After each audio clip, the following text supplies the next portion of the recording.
Agora vai ser uma palestra do que Você sabe de onde veio sua IA? Com a Larissa. Bem-vinda ao palco do PCS. Olá, pessoal. Boa tarde.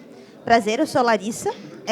E hoje eu vou compartilhar com vocês uma pesquisa que eu fiz, pesquisa realmente de buscar conhecimentos, sobre como seriam as melhores formas de entender a origem da IA que a gente tem utilizado e também como proteger essa IA. E muito de uma necessidade também de proteger aquilo que a gente não está vendo e está em uso, seja dentro de uma empresa ou até mesmo no dia a dia, enfim, nas nossas rotinas do que a gente usa de IA. Eu vou ter que ficar passando aqui, mas, enfim, vai dar certo. Agora foi. Bom, uma pequena introdução sobre mim. Eu sou graduada em Sistemas da Informação pela USP, aqui em São Paulo. Sou pós-graduada em Red Team Operations pela FIAP.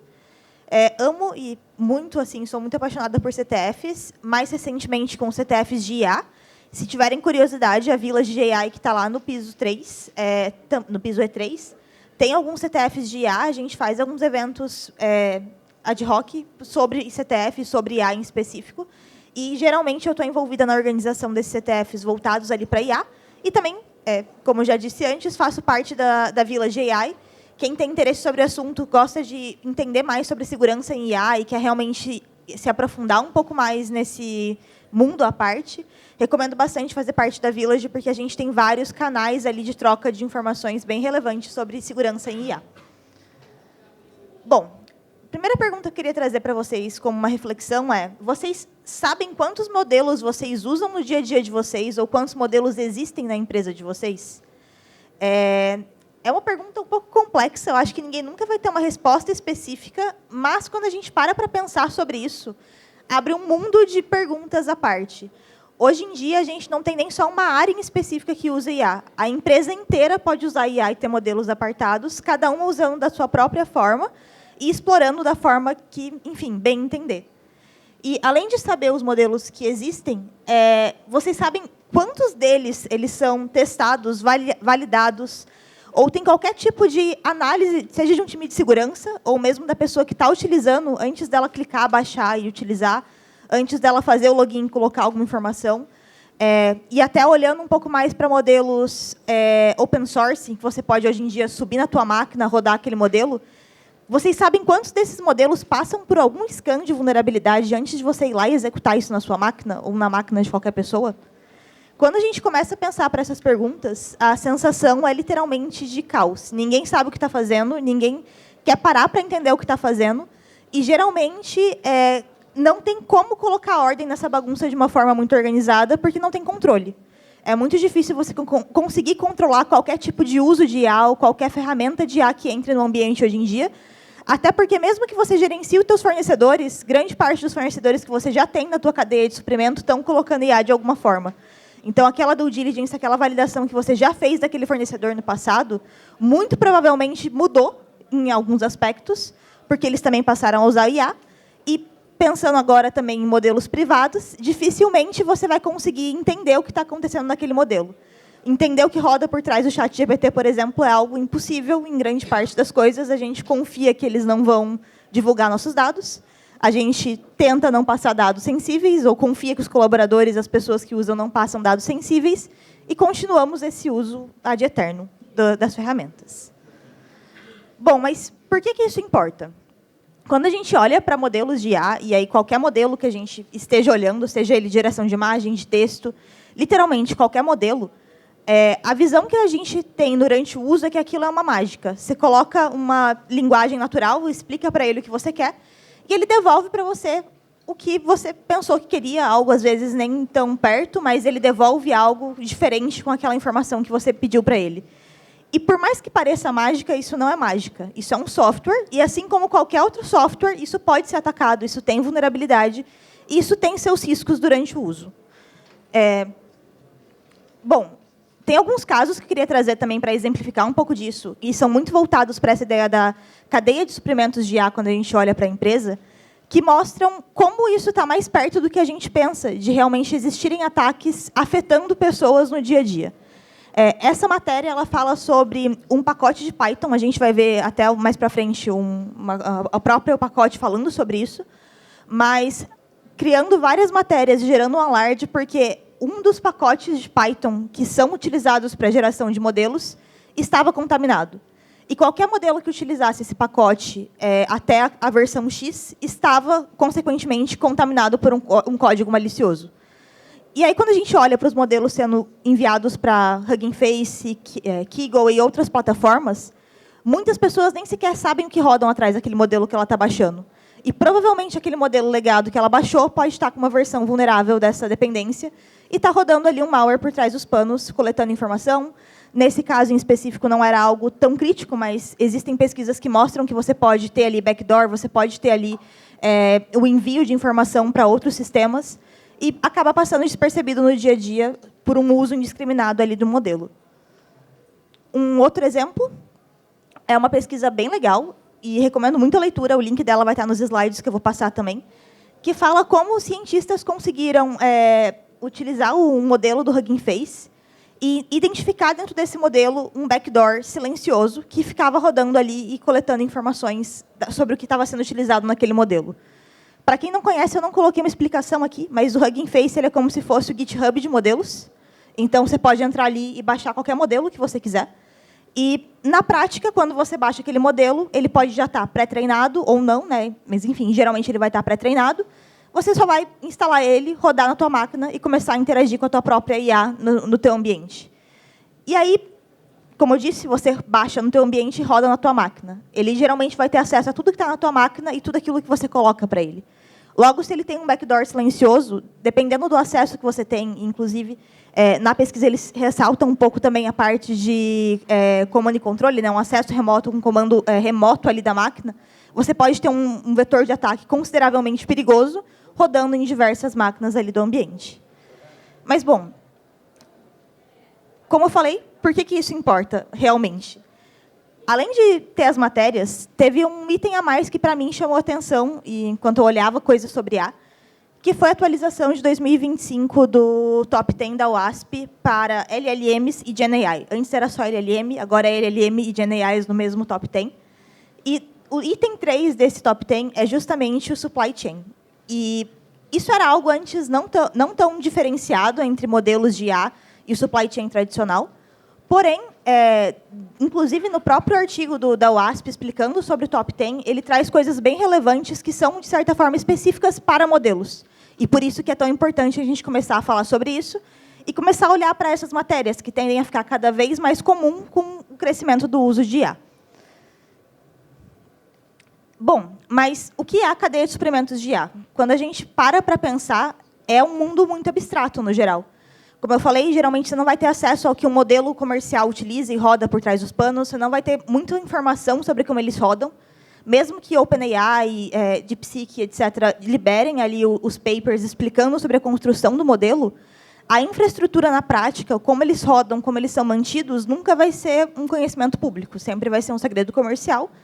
E mesmo para esses modelos pré-treinados, mesmo que exista uma documentação, você está baixando ali um arquivo, de certa forma, compactado, executável, né, digamos assim, que você não tem informação completa de tudo que foi feito ali durante esse desenvolvimento. Então, é um potencial arquivo malicioso.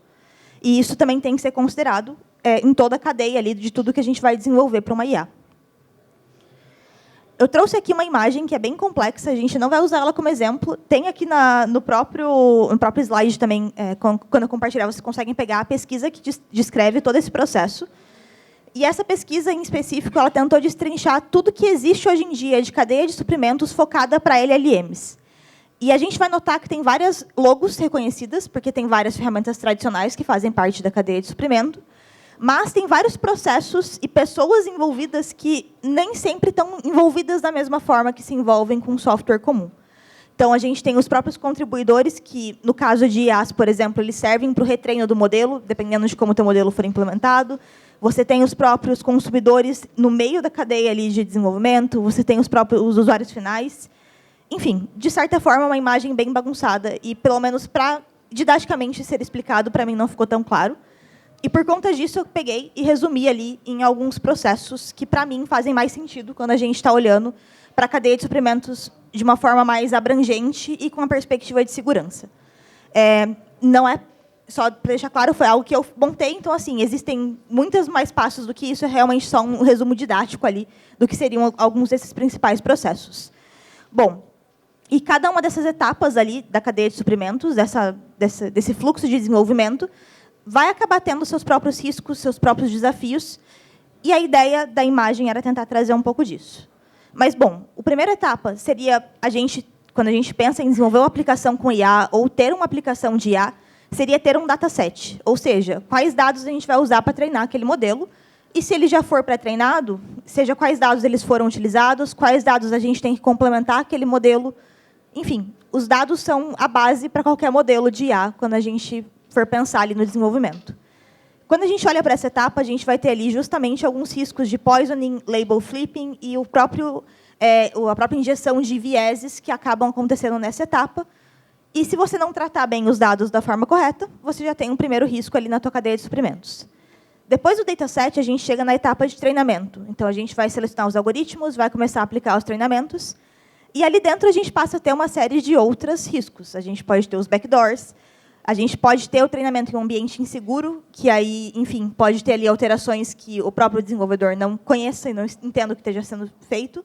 E tem também a confiança insegura, a confiança cega, que aí é uma questão a mais ali de confiar cegamente nos nossos dados, no nosso processo de treinamento, que gera ali também um risco a mais. Passamos depois para o armazenamento, que aqui é um ponto focal também que a gente vai explorar a mais na palestra, que é justamente a gente pegar esse modelo pré-treinado, compactar ele, ou pegar esse executável, digamos assim, e deixar ele disponível para outras pessoas, ou colocar ele em produção. E aqui a gente pode ter diversos outros riscos de adulteração dos arquivos, a gente pode ter exposição desse modelo, pensando em um modelo comercial de uma forma indevida, ou até mesmo uma falta de validação da integridade, falta de hashing, que, de certa forma, são coisas comuns para código-fonte e outras coisas, mas que para modelos ainda são novidade, ou as pessoas não se preocupam tanto. Depois temos a distribuição, que aí é, assim, realmente, quando for pensar em compartilhar, onde vai ser compartilhado, como vai ser compartilhado. Temos o deploy, que aí a gente está olhando justamente para a execução desse modelo em ambientes não controlados, a interação com pessoas que a gente já não tem mais controle na prática. E, por fim, a atualização, que é o processo contínuo de retreino, de garantir que aquele modelo esteja rodando, implementar novas funcionalidades e assim por diante, como acontece em qualquer outro sistema. Não vou passar por todos os pontos aqui, porque é muito detalhe, mas vou dar uma resumida nos principais riscos de cada etapa, antes da gente passar para um exemplo mais prático. Bom, quando a gente falou ali do dataset, que seria essa primeira etapa, a gente tem ali a questão do data poisoning, que é justamente o envenenamento dos dados, inserir um dado malicioso dentro do dataset de treinamento, e isso passar para a etapa de treinamento. Já existem, hoje em dia, ferramentas que validam o dataset de pré-treinamento para buscar por dados ali enviesados, dados maliciosos. Não é tão comum o uso, mas existem formas já de fazer essa validação, o que é importante que seja realmente feito. Tem o label flipping, que é aquilo que eu falei da gente confiar cegamente nos rótulos que a gente está dando para aqueles dados durante o treinamento, ou durante os modelos de treinamento, durante os processos de treinamento, processo de criação do dataset, e algum desses rótulos está trocado. E aí a gente pode gerar até o viés, a gente pode gerar vários impactos, tanto sociais, mas também de segurança.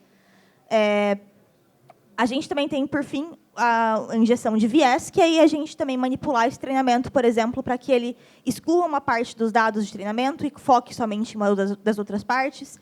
Isso faz com que aquele modelo ignore realmente um público ali alvo e gere esse viés no futuro. Por fim, passando para a etapa de treinamento, a gente passa a ter ali a questão dos ambientes compartilhados ou públicos que podem ser comprometidos. Durante o treinamento, você pode ter ali, por exemplo, um ator malicioso entrando e alterando alguma etapa do treinamento, modificando um peso, modificando um critério ali crítico para a tua IA, que vai gerar um resultado distinto.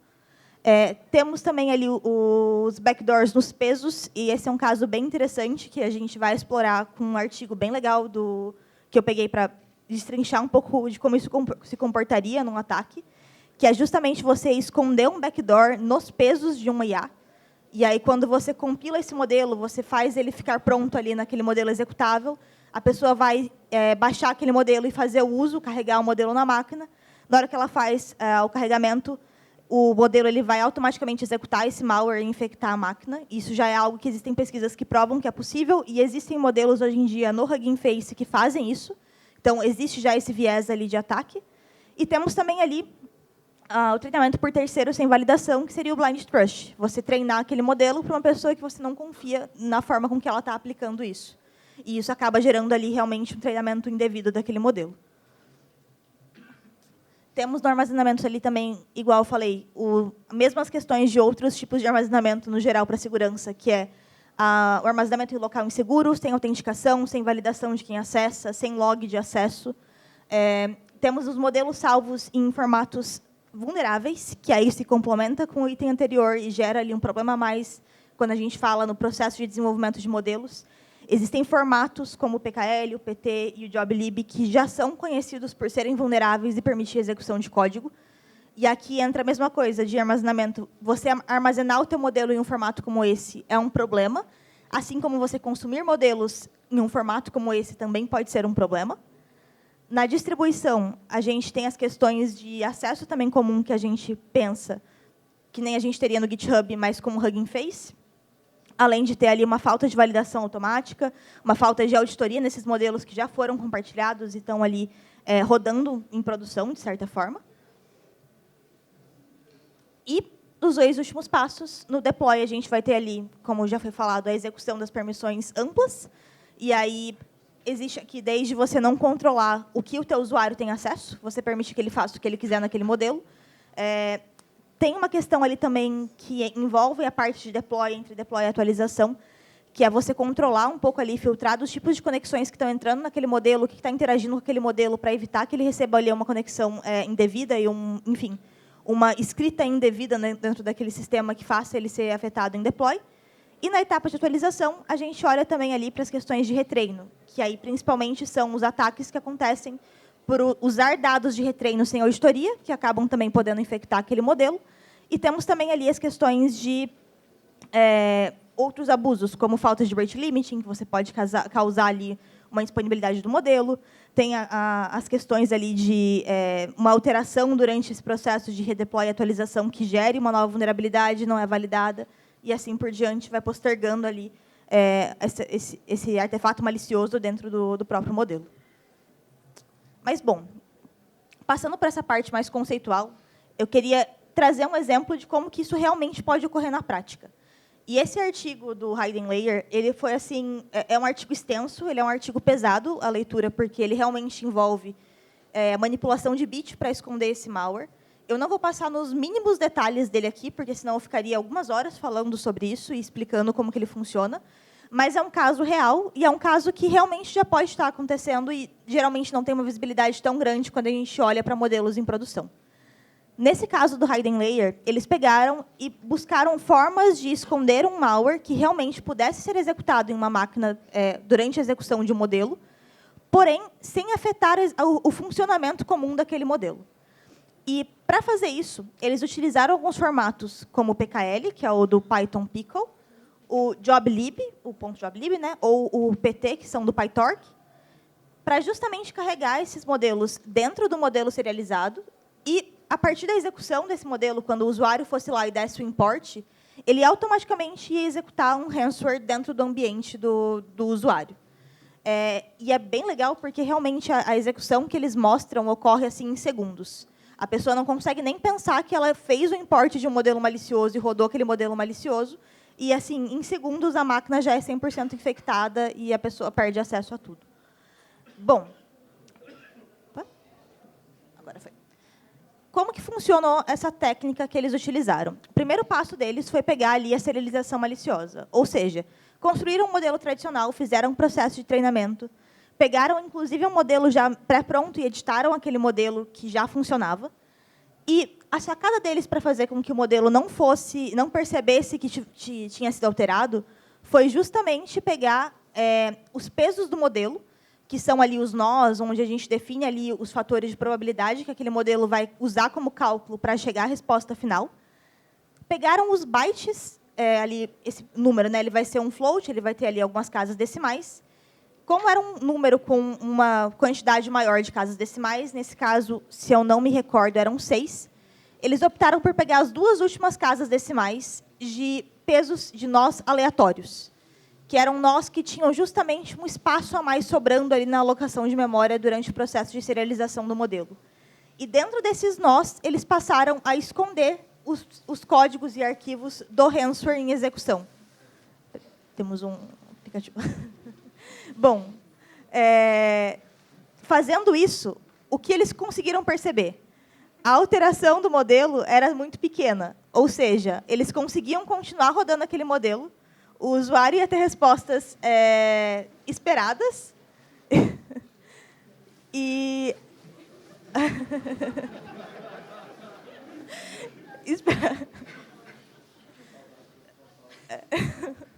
O melhor é ele saindo, porque ele não tá difícil a saída.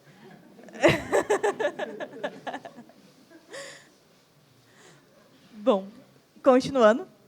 Essa alteração que eles fizeram ali nos pesos do modelo, nessa questão de cálculo dos nós, foi uma sacada muito boa, porque na execução, na prática do modelo, isso não interfere em como aquele modelo roda. Isso gerava uma diferença do cálculo dos pesos e probabilidades de assim, milésimos. Não era nada relevante ali para a operação final do modelo. Por mais que, quando a pessoa executasse esse modelo, ela nunca ia chegar a ver o resultado final dele. Porém, era uma percepção assim, mínima do que estava acontecendo ali no final das contas. E isso também ajuda com algumas questões de validação, de códigos de validação de modelos e anti-malware, que eles buscam justamente desvios aí nos parâmetros comuns. Porém, eles não chegam a testar isso nas ferramentas de validação de modelos maliciosos. Mas assim, era realmente imperceptível a forma com que essa alteração é feita. Depois de fazerem essa execução, essa alteração ali, né, escondendo o malware nesses bits, eles chegam ali à segunda etapa, que seria embutir esse modelo em um repositório comum. No caso, eles usam o Hugging Face para fazer a submissão. Eles não chegam a realmente colocar aquilo em produção por questões éticas. Porém, um ponto muito curioso do Hugging Face, que faz com que esse ataque seja possível, é que o Hugging Face não bloqueia o upload de modelos maliciosos. Ele até consegue validar se um modelo é malicioso ou não.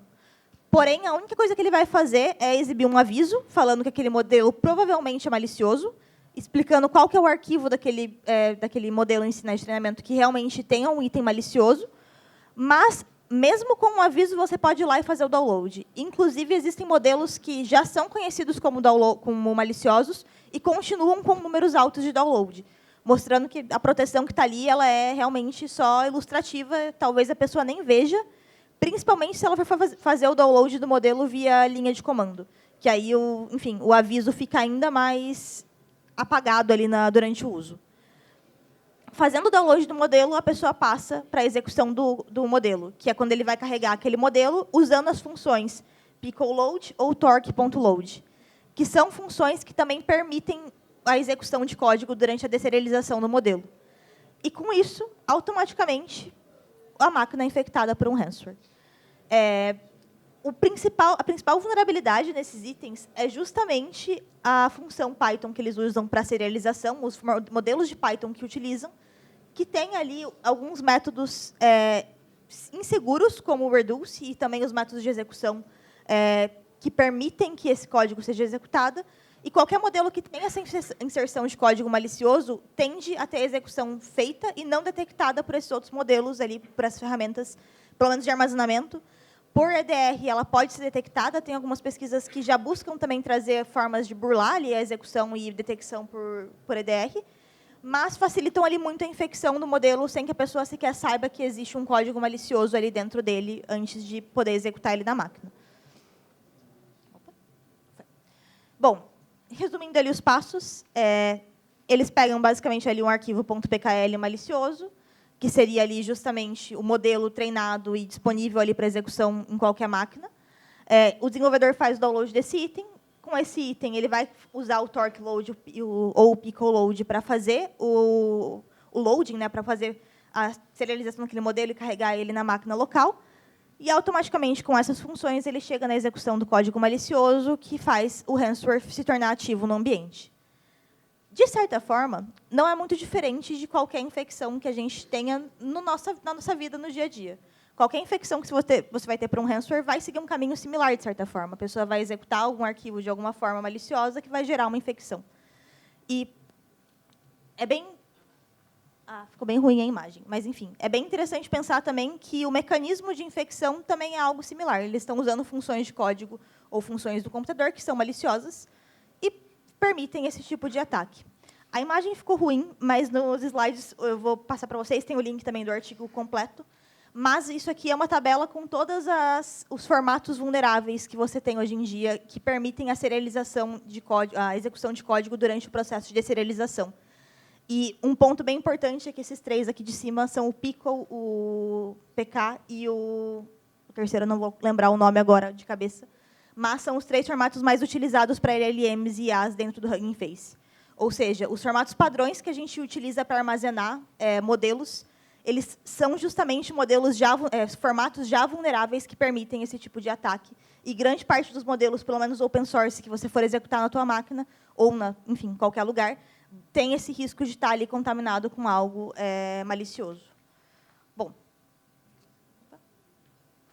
na própria pesquisa ali, nos resultados do que eles trazem, eles colocam uma percepção bem interessante também, de que os riscos dos ataques adversários em IA, incluindo o data poisoning, ou até mesmo ali as questões de, enfim, um backdoor ou coisas nesse sentido, reforçam a importância da validação rigorosa dos treinamentos desses dados e também dos modelos para prevenir vetores de ataques maliciosos, que é algo que, de certa forma, a gente costuma fazer com grande parte das bibliotecas, dos códigos e itens que a gente coloca no nosso processo de desenvolvimento, porém não vem sendo feito com modelos, o que gera, de certa forma, uma brecha bem interessante para ataques sofisticados que antes já eram prevenidos, voltarem a acontecer em empresas que ignoram essa parte do desenvolvimento e consideram que IA é uma mágica, e acabam não reforçando que esses processos, por serem software, também precisam de algum tipo de validação e de algum tipo de proteção ali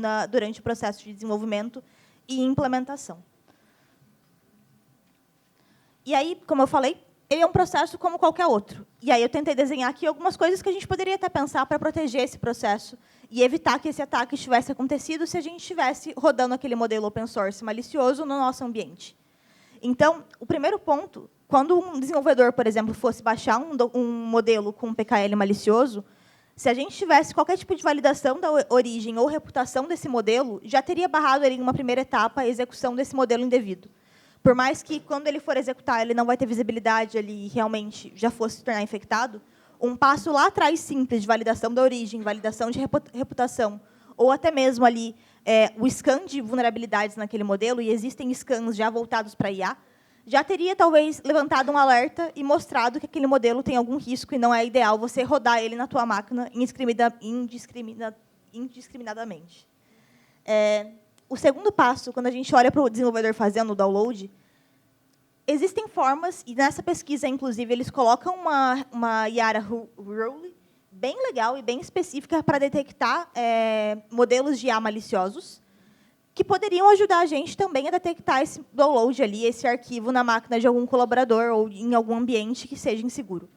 E alguns EDRs também já conseguem detectar com alguns IOCs de bibliotecas ou itens maliciosos ali que já são documentados. Porém, o legal da Yara Rule é que ele pega muito mais o comportamento e uso de algumas funções específicas, que, nesse caso, acaba sendo mais eficiente do que realmente olhar ali, de modo geral, para confiar cegamente ali na detecção do EDR.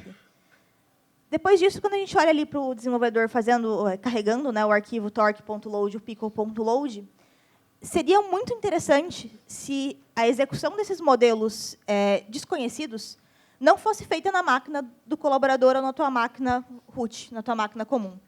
O ideal é que, quando você pegue um modelo desses que você não conhece, um modelo open source, mesmo vindo de Hugging Face, sem nenhum tipo de alerta, ou, enfim, qualquer outro lugar, você trate aquele modelo como um arquivo desconhecido, um potencial arquivo malicioso, inclusive. E, por isso, a primeira execução desse modelo é interessante que você faça um sandbox e consiga analisar o comportamento dele. Isso já teria prevenido a infecção de uma máquina de uma forma completa. Então, usar o ambiente de sandbox ali para quando você está descobrindo um modelo novo, ainda mais quando ele não tem uma reputação tão forte, é interessante para prevenir esse tipo de ataque também. E, por fim, temos a execução do código malicioso, que aí, realmente, chegando nesse nível, quando a pessoa está rodando o modelo, a gente vai ter que confiar que o EDR ou qualquer ferramenta de segurança que você tenha no seu ambiente vai barrar a execução ali dos comandos em Python. Ou seja, existem vários passos antes que você pode utilizar e garantir a prevenção da execução desse modelo malicioso antes de chegar ali, por fim, na execução do ransomware em si no ambiente. E nenhum desses passos anteriores são novidades. De certa forma, são coisas comuns, porém com um viés um pouco mais aplicado para a IA e tirando aquele misticismo por cima da IA. Ou seja, você realmente incluindo a IA no processo de segurança da sua empresa e não considerando que ela é algo invencível que está ali para resolver todos os problemas e que não traz novos problemas para o ambiente. Igual eu falei, um outro caso que poderia gerar um problema tão grande quanto é a biblioteca PyTorch na versão... eu não vou achar a versão aqui de cabeça, mas são as versões de antes de 25 de dezembro de 2022, que é uma biblioteca utilizada para desenvolvimento de IAs e LLMs, que está infectada por um malware, que ela tem realmente ali atividade maliciosa dentro dela. E as pessoas estavam baixando isso na máquina, tendo vazamento de informações, e nem sabiam que estavam utilizando isso muitas vezes. Ou seja, é um alerta gerado dia 31 de dezembro de 2022, e existem ali casos de bibliotecas que ainda utilizam esse tipo de IA. E é uma validação também que a gente já tem ferramentas comuns que fazem esse scan ali por dependências e conseguem mapear essas IAs vulneráveis do ambiente. Trouxe aqui também alguns exemplos de CVEs a mais, caso vocês queiram explorar um pouco a mais do que já existe de vulnerabilidade voltada para o mundo de IA. Tem vulnerabilidades bem interessantes, e para quem nunca fez uma busca do que está em uso no ambiente, é um bom começo para buscar ali o que pode ter de dependência vulnerável ali voltada para IA. E quando a gente olha para esses riscos, a gente está sempre repetindo que a gente tem problemas de treinamento, sem ali uma validação completa, tem problemas de governança no uso e desenvolvimento de modelos, ou seja, são usos e, desenvolvimento indiscriminado, sem uma validação, sem o acompanhamento de um time de segurança. Temos os downloads não verificados, ou seja, hoje em dia a gente confia cegamente em plataformas que disponibilizam modelos como o Hugging Face e o Kaggle, porém, eles não são seguros assim dessa forma e também deveriam ter uma série de precauções, controles de uso. E também temos a execução ali sem isolamento, confiando que aquele software realmente é um software bom e confiável, sendo que muitas das vezes podem não ser. E também temos ali a falta de auditoria nas dependências e nesse processo de desenvolvimento do modelo no dia a dia.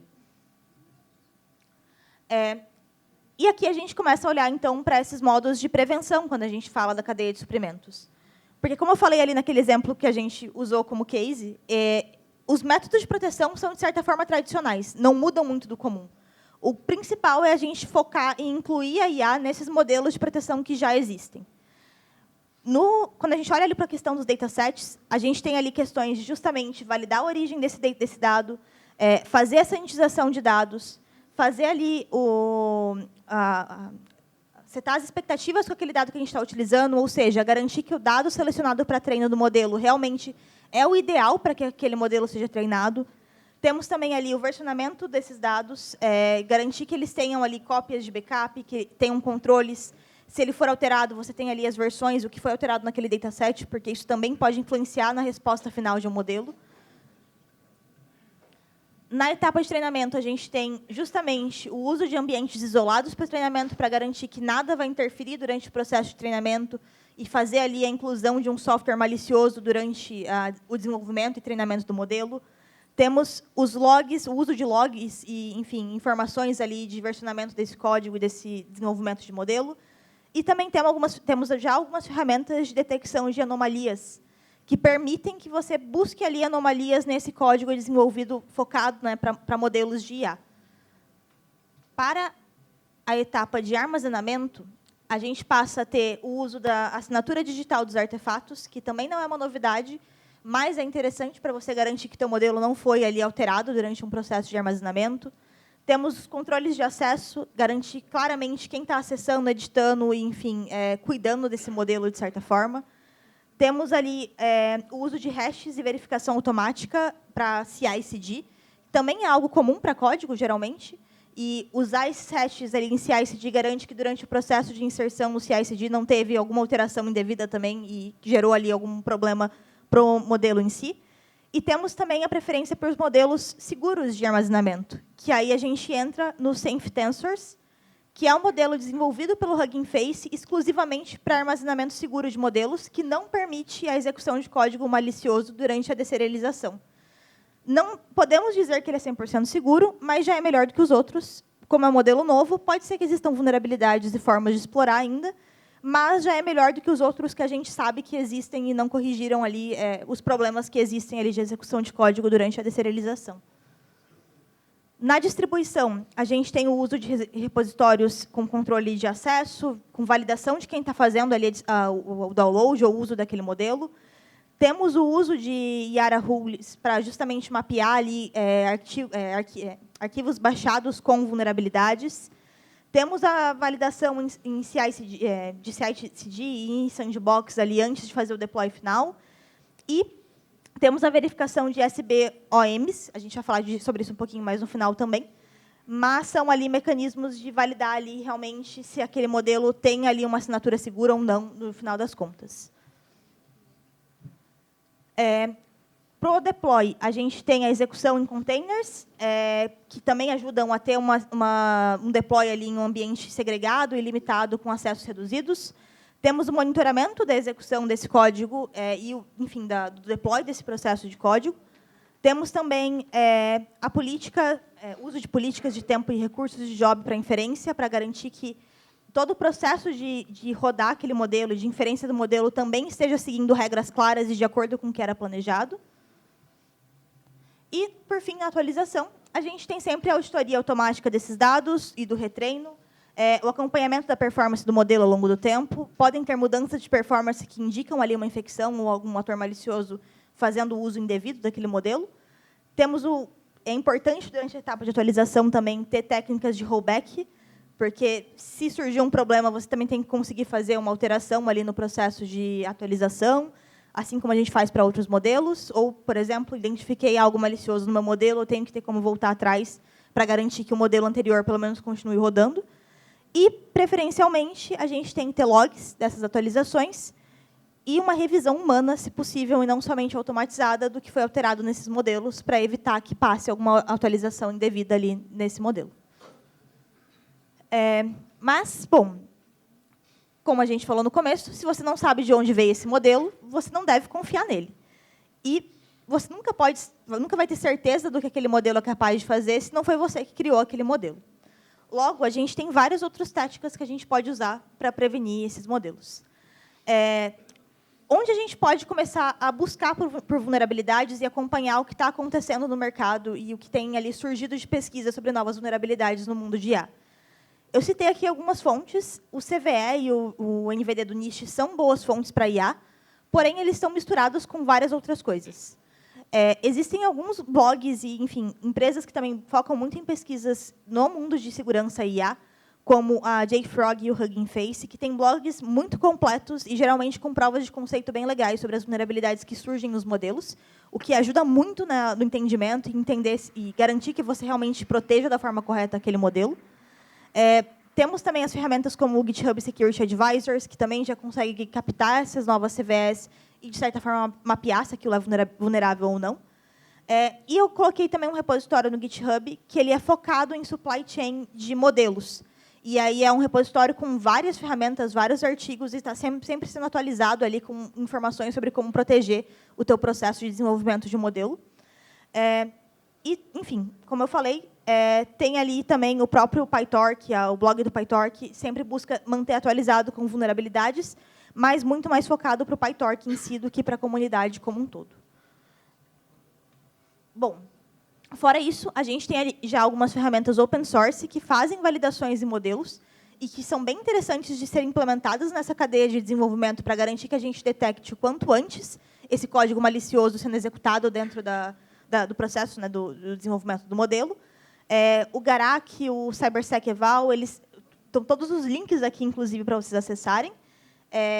Um que eu estou bem curiosa para testar com mais ímpeto, mas tem dado uns resultados bem interessantes, é esse Discard, que ele é justamente como se fosse um SAT para modelos de IA, e, pelo que a gente tem visto, ele tem sido bem interessante para realmente colocar em desenvolvimento, ali no processo de desenvolvimento em CI/CD para modelos.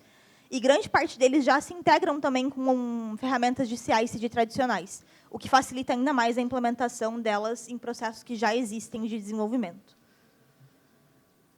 Existem também ferramentas comerciais, tem outras que eu não coloquei aqui.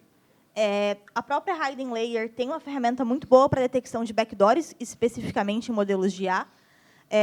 Tem a própria Protect AI também, que eu acho que é uma grande referência. E queria ressaltar também uma ferramenta bem legal, que é o Hunter, que, na verdade, ele é uma plataforma de bug bounty para modelos de IA.